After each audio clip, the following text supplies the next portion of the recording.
पिछले एपिसोड में आपने देखा। लोगों को क्या लगता है ना, साइकेट्री का मतलब पागलों के डॉक्टर, इसके अलावा उन्हें और कोई जानकारी नहीं है। रिसेंटली जो है गवर्नमेंट ऑफ इंडिया ने पैन इंडिया जो है एक सर्वे किया, करीब 70 से 90% ऐसे पेशेंट कभी भी साइकेट्रिस्ट के पास ट्रीटमेंट लेने आते ही नहीं। ओके,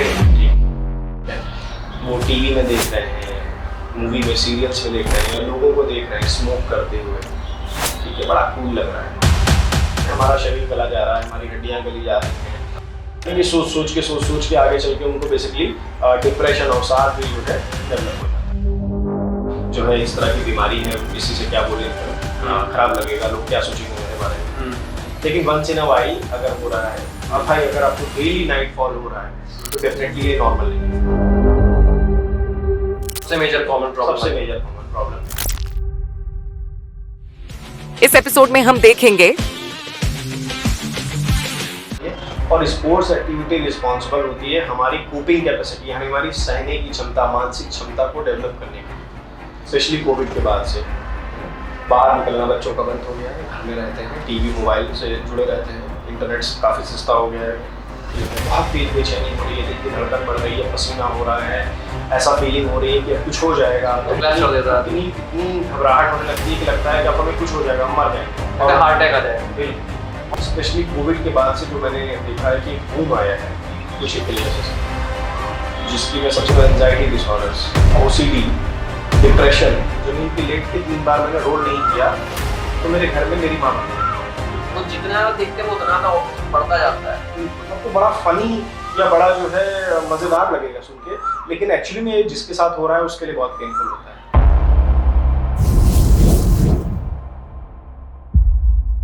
डॉक्टर साहब, लाइफस्टाइल को जैसे आजकल बच्चे चेंज कर रहे हैं, देर रात से सोना, सुबह देर उठना, और घर का नहीं खा रहे हैं, बाहर जाके कुछ भी फास्ट फूड चल रहा है लॉन्ग पीरियड्स के लिए, और इससे लाइफस्टाइल चेंजेस से क्या इम्पैक्ट पड़ता है? बहुत बड़ा इम्पैक्ट है। देखिए, कुछ चीज़ें लाइफस्टाइल में चेंजेस आई हैं स्पेशली कोविड के बाद से, है ना। बाहर निकलना बच्चों का बंद हो गया है, घर में रहते हैं, टीवी मोबाइल से जुड़े रहते हैं, इंटरनेट काफ़ी सस्ता हो गया है, स्पोर्ट्स एक्टिविटी कम हो गई है, फिजिकल एक्टिविटीज कम होती जा रही है। बिल्कुल, फिजिकल एक्टिविटी, स्पोर्ट्स एक्टिविटी कम होती चली जा रही है, और स्पोर्ट्स एक्टिविटी रिस्पॉन्सिबल होती है हमारी कोपिंग कैपेसिटी, यानी हमारी सहने की क्षमता, मानसिक क्षमता को डेवलप करने के लिए। उस स्पोर्ट्स में कभी आप जीतेंगे, कभी आप हारेंगे, ठीक है, तो आपको एडजस्ट करना सीखते हैं आप, ठीक है, आपके अंदर एक कोपिंग क्षमता डेवलप होती है कि अपनी सिचुएशंस को कैसे डील करना है, ठीक है। फिजिकल एक्टिविटी करने से डोपामिन ब्रेन में क्रिएट होता है, ठीक है, इससे हमें हैप्पीनेस फील होती है, अच्छा लगता है। तो इन सब चीज़ों की डेफिशिएंसी है, और सही समय से ना सोने से, देर रात तक जगना, देर सुबह से उठना, आपकी बायोलॉजिकल रिदम जो स्लीप साइकिल है वो डिस्टर्ब हो जाती है। तो डेफिनेटली आपके आगे की जो पढ़ाई लिखाई है या आगे की जो दिनचर्या है उसमें प्रॉब्लम क्रिएट होती है कि आपका जो शेड्यूल वे में चीज़ें होनी चाहिए एक समय से, वो समय से चीज़ें नहीं। ये स्लीप पैटर्न जैसे चेंज होते हैं लाइफस्टाइल में, तो क्या स्लीपिंग डिसऑर्डर्स भी होते हैं इससे? बिल्कुल, स्लीपिंग डिसऑर्डर्स होते हैं, बल्कि मैं आपको बताऊं, ये एक बहुत बड़ा फैक्ट है, लगभग हर एक मानसिक बीमारी में नींद की समस्या होती है। और लोगों को क्या लगता है कि मुझे नींद ही तो नहीं आ रही है ना, नींद आने लगे तो सब ठीक हो जाए। नींद ना आना ज़्यादातर एक बीमारी का लक्षण है, ठीक है। ज़्यादातर नींद ना आना किसी न किसी मानसिक बीमारी के साथ एसोसिएटेड होता है, ओके, है ना। जैसे उदाहरण देके मैं आपको समझाऊं कि अगर किसी को बुखार आ रहा है, फीवर आना एक लक्षण है। फीवर किस चीज़ का है ये देखना ज़रूरी है, कि फीवर टाइफाइड से हो रहा है, कि मलेरिया का है, कि डेंगू का है, वायरल फीवर है ना, या कोई और कारण है। उसी तरह से नींद ना आना एक लक्षण है। नींद किस वजह से नहीं आ रही है, डिप्रेशन है आपको, कि एंजाइटी है, कि एक्चुअली स्लीपिंग डिसऑर्डर ही है, एक अलग एंटिटी होती है, सब्सटेंस यूज की वजह से है, ठीक है, या जो है कोई और कारण है, कोई और मानसिक बीमारी है जैसे साइकोसिस हुई, तो इनको रूल आउट करना जरूरी है। और जब तक हम उस बीमारी को ट्रीट नहीं करेंगे स्लीप ठीक नहीं होगी। इस तरह में होता क्या है कि कई बार लोग किसी नशे पे डिपेंडेंट हो जाते हैं, कि अल्कोहल ले लिया, कुछ नींद की दवाएं ले ली, खा लिया और सो गए। धीरे धीरे क्या होता है, इनकी आदत लगने लगती है, क्योंकि हम बीमारी तो ठीक नहीं कर रहे हैं, हम सिर्फ लक्षणों का इलाज कर रहे हैं। कि भाई नींद नहीं आ रही, दवा खा ली, सो गए। तो वैसे में आपकी बीमारी कभी खत्म नहीं होती और ये नींद की समस्या लगातार बनी रहती है। तो ज़रूरी है ये रूल आउट करना, ये देखना कि ये नींद ना आने की समस्या आपको क्यों है। कुछ लोग जैसे सब्सटेंस यूज करते हैं अपना, जैसे आपने बताया कि नींद लेने के लिए कुछ लोग सब्सटेंस यूज कर रहे हैं, ऐसे मैंने सुना है कि कुछ लोग जैसे कि फ्रेश होने के लिए भी सब्सटेंस यूज करते हैं। बिल्कुल। और आजकल तो मैंने तो सुना है कि चाय भी एक ऐसा सब्सटेंस बन चुका है, बहुत एडिक्ट हो चुके हैं लोग। चाय के बारे में क्या कहेंगे? देखिए, चाय या कॉफी है ना, जैसे कि कैफीन वगैरह, ये कैफीन कंटेनिंग ड्रिंक्स होते हैं जो हाँ। बेसिकली हमें थोड़ा सा अलर्ट करने में हेल्प करते हैं। हाँ। काफ़ी सोशली एक्सेप्टेबल है ना। तो बेसिकली मैं इनका एडिक्शन तो मैं नहीं बोलूँगा। हाँ, कुछ लोगों में कैफीन एडिक्शन बहुत ज़्यादा होता है। कुछ ऐसी ड्रिंक्स होती हैं जिनमें कैफीन बहुत ज़्यादा मात्रा में होता है, जैसे कि कुछ लोग बहुत ही डार्क ब्लैक टी पीते हैं, ब्लैक कॉफ़ी पीते हैं, जिसमें बहुत एक्सेसिव अमाउंट में कैफीन होता है। उससे आपको ऑटोनॉमिक सिम्टम्स आ सकते हैं, एंजाइटी हो सकती है, पैनिक अटैक, बहुत तेज घबराहट हो सकती है, नींद में समस्या हो सकती है, ठीक है, सिर दर्द हो सकता है, बीपी बढ़ सकता है, ठीक। या फिर जैसे बहुत सारे ड्रिंक्स आते हैं कैफीन कंटेनिंग ड्रिंक्स, मैं नाम नहीं लूंगा किसी का, बहुत सारे कैफीन कंटेनिंग ड्रिंक्स है, आजकल तो खूब ऐड भी आ रहे हैं, आजकल ट्रेंड बन चुका है। हाँ, तो उन कैफीन कंटेनिंग ड्रिंक्स को भी अगर आप एक्सेसिव अमाउंट में लेते हैं, आप अगर उन ड्रिंक्स को पढ़ेंगे ना तो उस पर लिखा भी हुआ है कि this contains excessive amount of caffeine, it can cause so this and this and this, warning लिखी हुई है। हाँ बिल्कुल। तो उन कैफीन रिलेटेड ड्रिंक्स को अगर आप एक्सेसिव अमाउंट में कंज्यूम करते हैं तो डेफिनेटली आपको एंजाइटी, जो मैंने भी बोला, हाई बीपी, घबराहट, इस तरह के लक्षण हो सकते हैं। बट ओवरऑल सिर्फ चाय की बात की जाए तो चाय इन जनरल बहुत एडिक्टिव नहीं है, सोशली काफ़ी एक्सेप्टेबल है, हमें अलर्ट रखने में हेल्प करती है। तो जैसे कई लोग नाइट जॉब्स वाले हैं तो वो लोग काफ़ी ब्लैक टी और कैफीन वगैरह का इस्तेमाल करते हैं काम करने के लिए, बिकॉज थोड़ा सा बूस्ट देता है उनको, रात में आंखें उनकी खुल जाती हैं, बट आपने देखा होगा डार्क सर्कल्स वगैरह पड़े रहते हैं। तो ये जैसे लॉन्ग टर्म में लेते हैं, साल 2 साल 5 साल, over course of time mentally effect करता होगा मेरे ख्याल से। बिल्कुल इफेक्ट करता है, बिल्कुल इफेक्ट करता है। देखिए, ऊपर वाले ने रात को बनाया है सोने के लिए, ठीक है, उस तरह से हमारे ब्रेन में कुछ एक पर्टिकुलर हार्मोन्स रिलीज होते हैं जो स्लीप इंड्यूस करने में मदद करते हैं। जब नेचुरल सनलाइट चली जाती है तो हमारे ब्रेन से मेलाटोनिन नाम का हार्मोन रिलीज होता है जो हमें स्लीप इंड्यूस करने में मदद करता है, ठीक है। और जब सूरज सुबह निकलता है तो उस समय मेलाटोनिन का लेवल धीरे धीरे कम होने लगता है ताकि हम उठ जाएं। तो अगर हम इसको फॉलो नहीं कर रहे हैं तो हम अपनी नॉर्मल फिजियोलॉजी को खुद से हैम्पर कर रहे हैं, जो आगे चल के करेंगी क्या कि हमारे शरीर में स्ट्रेस लेवल्स, हमारे शरीर में स्टेरॉइड हार्मोन्स के रिलीज को बहुत ज़्यादा बढ़ा देंगे, ठीक है। और एंड ऑफ द डे जाके हमें एंजाइटी, डिप्रेशन और इस तरह की समस्याएं आगे चल के डेवलप हो सकती है। एंजाइटी के बारे में डॉक्टर आपने बताया, पुष्पा जी इसके बारे में बताइए कि जैसे एंजाइटी को घबराहट कहते हैं लोग, डाउन करते हैं, कुछ लोग इसको बीपी के फ्लक्चुएशन से जोड़ के देखते हैं। क्या ये दोनों चीज़ें जुड़ी हुई हैं या दोनों अलग हैं, और ये किसका पार्ट है? ये फिजिशियन का पार्ट है कि साइकियाट्रिस्ट का पार्ट? देखिए, बहुत ही अच्छा सवाल आपने पूछा है। मैं ये कहूँगा सभी जो है लिसनर से, व्यूअर से कि अगर आप कभी भी ये देख रहे हैं कि आपका बीपी बढ़ा हुआ है, चाहे साथ में आपको एंजाइटी यानी घबराहट हो रही हो, चाहे घबराहट ना हो रही हो, सबसे पहले आप अपने फिजिशियन को मिलिए। ये मत सोचिए कि साहब मेरा बीपी बढ़ा है तो एंजाइटी की वजह से ही होगा, ठीक। फिजिशियन के पास जाइए, सारे इन्वेस्टिगेशन कराइए, जो भी वो बता रहे हैं सारी जांच कराइए। अगर सारी जांचें नॉर्मल हो गई हैं, आपकी कुछ भी जांचों में निकल के नहीं आ रहा है और ये बीपी बढ़ना घबराहट के साथ एसोसिएट है, बहुत तेज बेचैनी हो रही है, दिल की धड़कन बढ़ रही है, पसीना हो रहा है, ऐसा फीलिंग हो रही है कि अब कुछ हो जाएगा, ब्लड के वाइटल से मतलब कोई रिलेशन नहीं है इसका? नहीं, और साथ में बीपी बढ़ा हुआ है। अच्छा, इन्वेस्टिगेशंस आपके सारे नॉर्मल आ रहे हैं कि साहब सीने में भी दर्द था, हमने ईसीजी भी करा लिया, ट्रोपाइट्रोपी भी करा लिया, इको टीएमटी सारी जांचें करा ली हमने, सब नॉर्मल आया, then you should consult a psychiatrist. आपको साइकियाट्रिस्ट से मिलना पड़ेगा। मतलब ये माइंड बोन प्रॉब्लम है? बिल्कुल। ओके, लेकिन मैं फिर भी यही कहूँगा कि पहले आप एक फिजिशियन से कंसल्ट करिए, उसके बाद एक साइकियाट्रिस्ट। और जब बॉडी में कोई प्रकार का कमी ना निकले फिर आप इसको मानिए कि ये एंजाइटी की समस्या है और साइकियाट्रिस्ट से कंसल्ट करिए।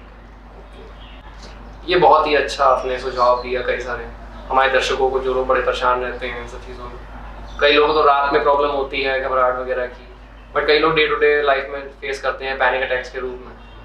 एग्जाइटी जैसे एक नॉर्मल स्टेज है। देखिए आप पैनिक की भी बात कर रहे हैं, मैं आपको बीच में इंटरप्ट कर रहा हूँ, बट मैं एक्सप्लेन करना चाहूँगा कि पैनिक डिसऑर्डर होता क्या है, लोगों को जानकारी नहीं है।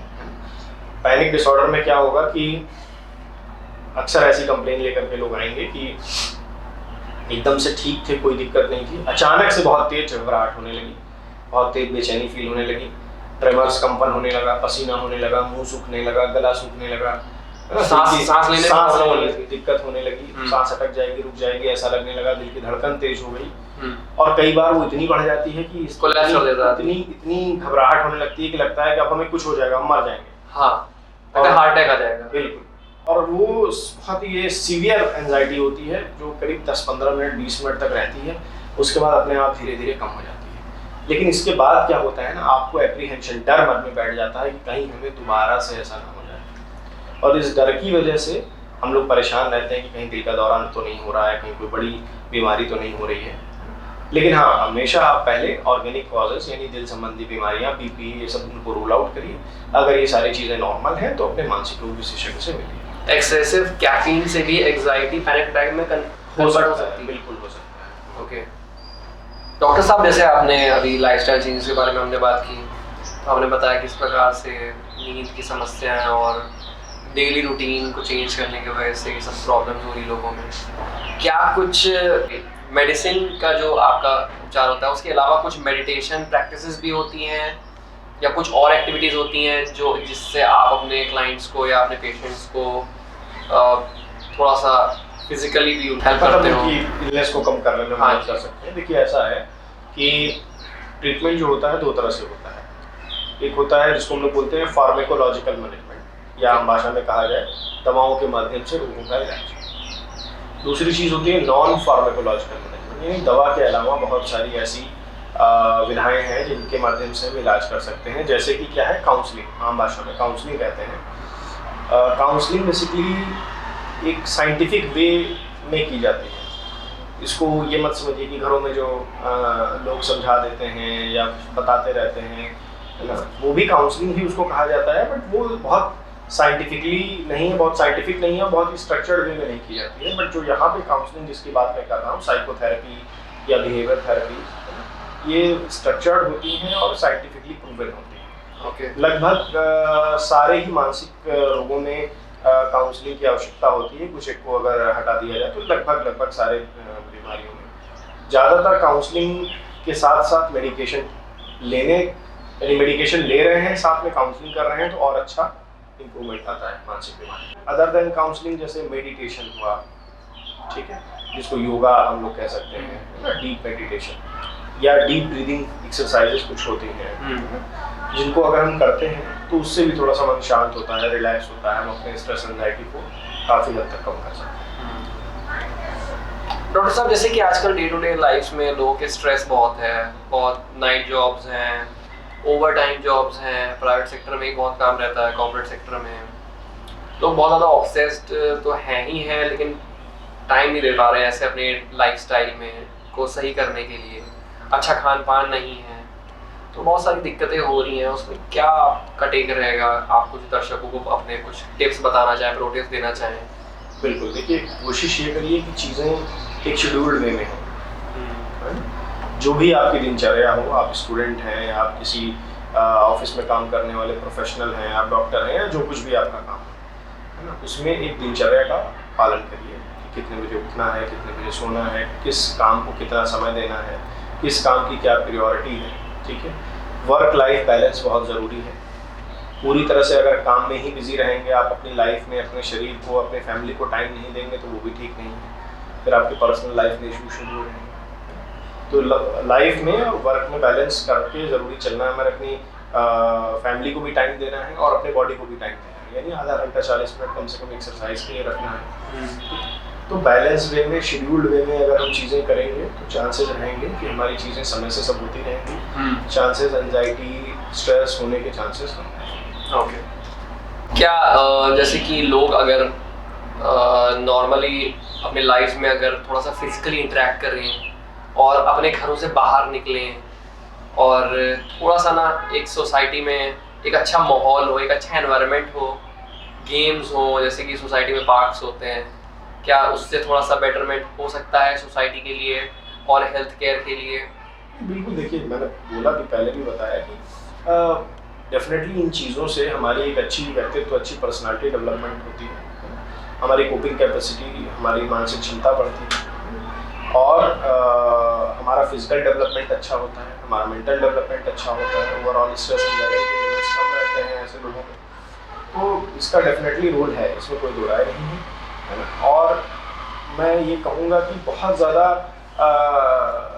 टीवी या मोबाइल में ही इन्वॉल्व नहीं रहना चाहिए। हमें अपने घर परिवार में, सोसाइटी में अपने दोस्तों के साथ समय बिताना चाहिए, मिलना चाहिए, बातचीत करनी चाहिए, अपने इश्यूज डिस्कस करने चाहिए, अपनी समस्याओं को वेंट आउट करना चाहिए। तो इन चीज़ों से भी काफ़ी हद तक हम मानसिक समस्याओं से बच सकते हैं और लड़ भी सकते हैं उनसे। बिल्कुल। तो डॉक्टर साहब, अभी इस पर्टिकुलर टाइम पीरियड जो अभी आजकल के दौरान में क्या मेन इलनेसेस हैं जो सबसे ज़्यादा आपकी प्रैक्टिस में शो अप हो रही हैं, जो लोग आ रहे हैं आपसे मिल रहे हैं? देखो,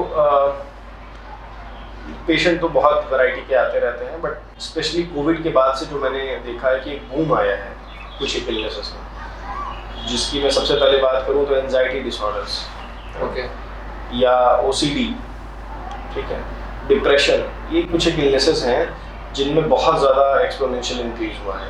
ओसीडी क्या है डॉक्टर साहब?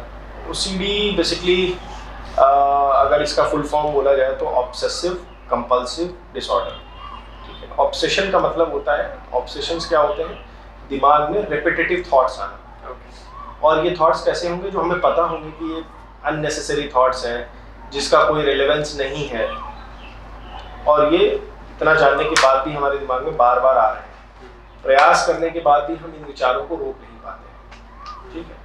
इनको बोलते हैं ऑब्सेशंस। अभी मैं समझाऊंगा तो आप बेहतर समझ पाएंगे। फिर आता है कंपल्शंस।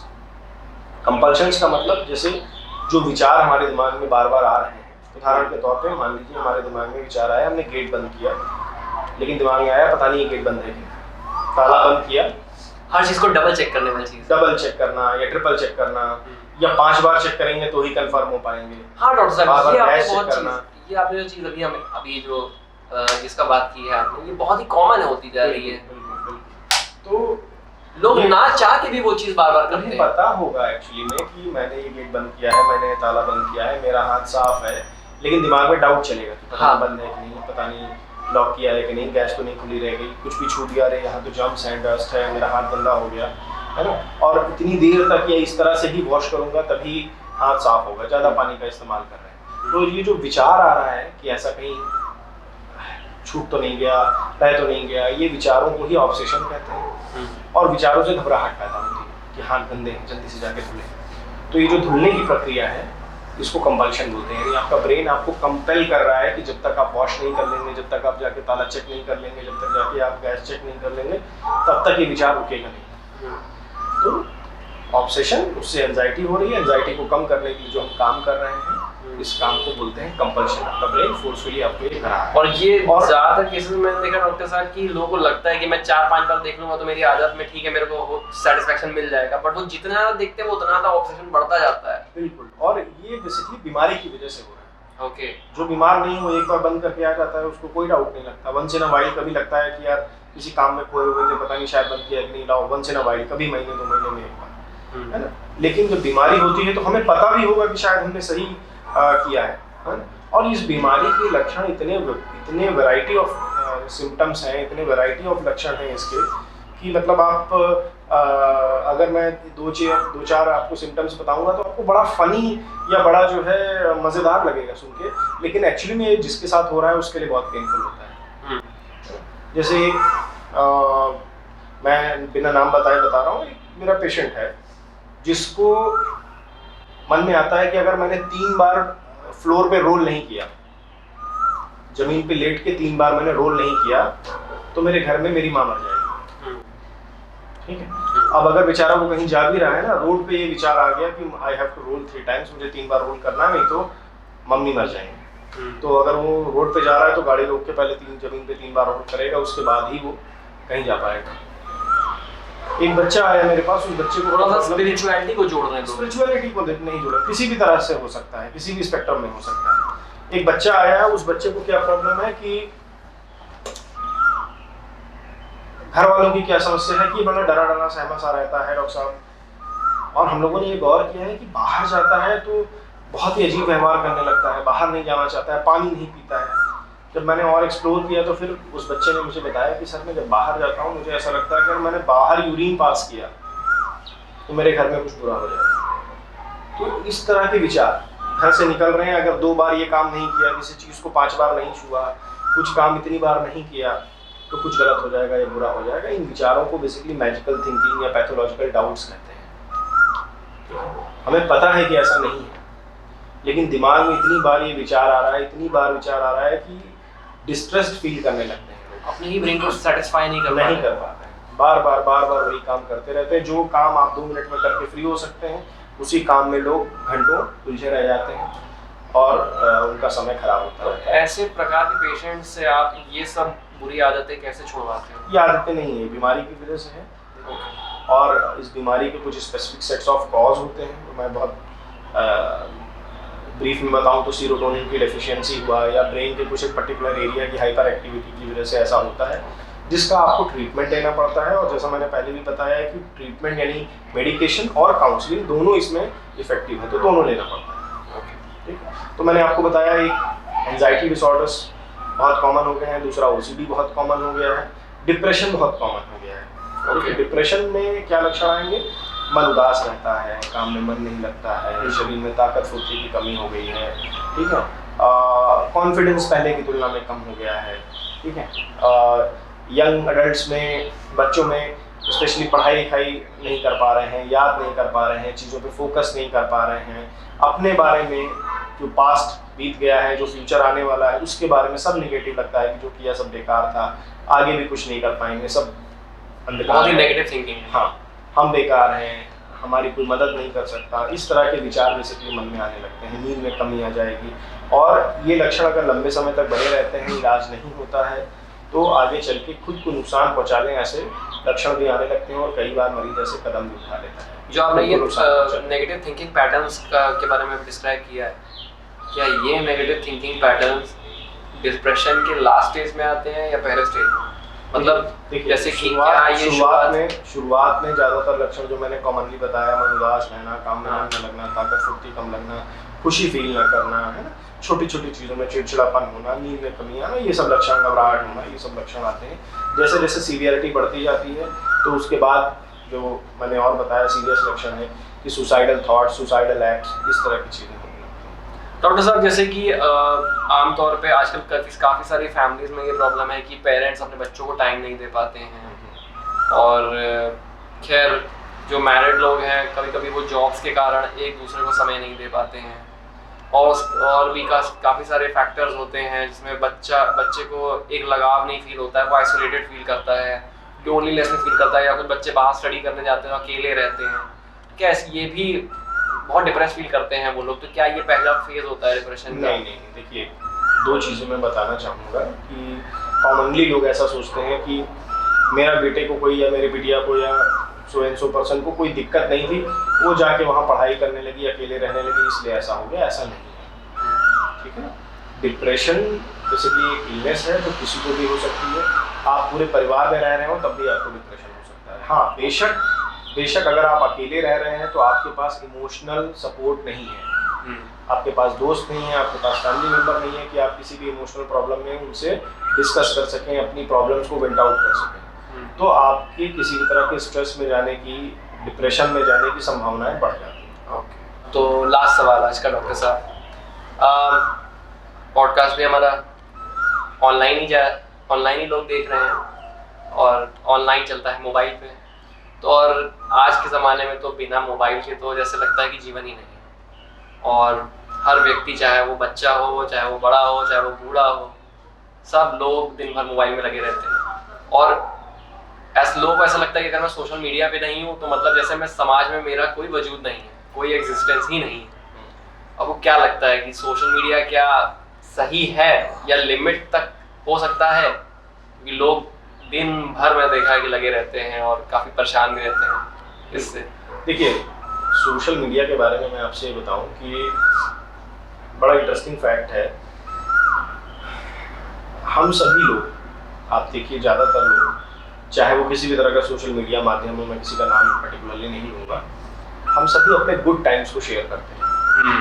एग्जैक्टली। कि मैं एक पर्टिकुलर जगह घूमने गया, फैमिली के साथ फोटो डाल रहे हैं, फैमिली के साथ वीडियो डाल रहे हैं, है ना। तो जो व्यूअर है, जो उसको देख रहा है ना, वो क्या सोच रहा है, अरे यार देखो मेरा ये दोस्त यहाँ घूम रहा है, ये वाला कलीग वहाँ था, वो वहाँ घूम रहा है ना। और वो अपने बारे में एक नेगेटिव फीलिंग जनरेट करने लगता है कि यार मैं तो बेकार हूँ, मैं तो कुछ नहीं कर रहा हूँ, ये यहाँ घूम रहा है, वो वहाँ कर रहा है। जबकि वो केवल अपने बेस्ट एक्सपीरियंस को शेयर कर रहे हैं। वो ही नहीं, हम सब एग्जैक्टली। वो भी शायद अगर घूमने जाएगा तो वो भी सिर्फ वो अपने गुड टाइम्स ही शेयर करेगा। बहुत ही रेयर है कि कोई अपना बैड टाइम उस पे शेयर करता है या रोते हुए अपने आप को शेयर करें, इमोशन शेयर करें। कोई अपनी रियलिटी को शेयर करे। ज़्यादातर हम एक वर्चुअल लाइफ है वो सोशल मीडिया, और हम वहाँ पे अपने गुड टाइम्स को शेयर करते हैं, जिसको देख के कई बार हम कुंठा में आ जाते हैं, अवसाद में आ जाते हैं कि सामने वाला तो बहुत इंजॉय कर रहा है और हम बहुत परेशान हैं लाइफ में, जो कि रियलिटी नहीं है। हर आदमी के पास प्रॉब्लम्स है, हर आदमी के पास समस्याएं हैं, चाहे वो कोई भी हो, किसी भी इकोनॉमिक स्टेटस से हो, है ना, अमीर हो, गरीब हो, महिला हो, पुरुष हो, बच्चा हो, बड़ा हो, बूढ़ा हो, कोई भी हो, सभी के साथ सभी स्थितियों में कुछ ना कुछ समस्याएं रहती हैं। और इस सोशल मीडिया पे बहुत ज़्यादा समय बिताने से, बहुत ज़्यादा देखने से, बहुत ज़्यादा इन्फ्लुएंस होने से हम जो है इस तरह की कुंठा का, क्योंकि लोगों को लगता है कि मैं जो हूँ, अगर मैं फिजिकल लाइफ में रहूंगा तो वो एक लिमिटेड लोगों तक पहुंचेगा, बट लोगों को लगता है कि अगर मैं उसको सोशल मीडिया पर शेयर करूंगा तो वो ऑल द वर्ल्ड जितने भी लोग हैं दुनिया में वो सब उसको देख पाएंगे। तो आदमी ज़्यादा टाइम स्पेंड करता है अपने को कैप्चर करने में, रादर देन वो उस चीज़ को अपने एक लिमिटेड नंबर ऑफ फ्रेंड्स के साथ और फिजिकल सर्कल में शेयर करें। बट ठीक कहा आपने कि जिस हिसाब से आजकल लोग पूरा टाइम ही स्पेंड कर रहे हैं, तो वो थोड़ा सा कम करना चाहिए। तो जो कर रहे हैं वो है ही है, वो तो जो लॉस है वो है, लेकिन उससे भी बड़ा लॉस है ना कि आप एक वर्चुअल लाइफ में जीने लगते हैं, वर्चुअल लाइफ में रियलिटी से हट गए। सुबह उठ के मोबाइल, सोने से पहले मोबाइल, खाते वक्त मोबाइल। वर्चुअल लाइफ में मत जिए। हाँ, और दूसरों की चीज़ों को देख के बहुत इन्फ्लुएंस मत होइए। जैसे आप हैं वैसे ही कोई दूसरा भी है, सभी के साथ इश्यूज हैं, प्रॉब्लम है, परेशानियां हैं, है ना। हम सिर्फ अपना गुड टाइम शेयर कर रहे हैं, तो इसको आप देख के ये मत सोचिए कि जो है आप बहुत खराब समय जी रहे हैं, है ना, या जो है उसी दुनिया में खोए हुए हैं। आपने मन में बना लिया कि नहीं अब तो मुझे भी ये अचीव करना है, मुझे भी ये करना है ना। आप अपने लाइफ की गोल्स अपने हिसाब से तय करिए, किसी दूसरे को देख करके या सोशल मीडिया से इन्फ्लुएंस होकर मत करिए। हाँ बिल्कुल। चलिए अपूर्वा जी, बहुत अच्छा लगा, आपने सारे टॉपिक्स पे डिस्कस किया और हमारे दर्शकों के बहुत सारे क्वेश्चंस का आंसर देके उनके एक तरीके से हेडेक आपने दूर की, और काफ़ी सारी चीज़ें हैं हम आगे भी डिस्कस करेंगे। बहुत सारे टॉपिक्स जो आपने इलनेसेस बताई हैं, अलग अलग सब्सटेंस यूज़ बताया, ड्रग्स, और इन सब पे हम बारीकी से बात करेंगे आगे। बट आज आप आए और अपने समय दिया और हमारे दर्शकों को एनलाइटन किया, उसके लिए हमारी तरफ से बहुत बहुत धन्यवाद। थैंक यू, आपने मुझे इनवाइट किया, मौका दिया कि जो है मैं लोगों तक अपनी कुछ जानकारी पहुंचा सकूं, हेल्प कर सकूं। धन्यवाद।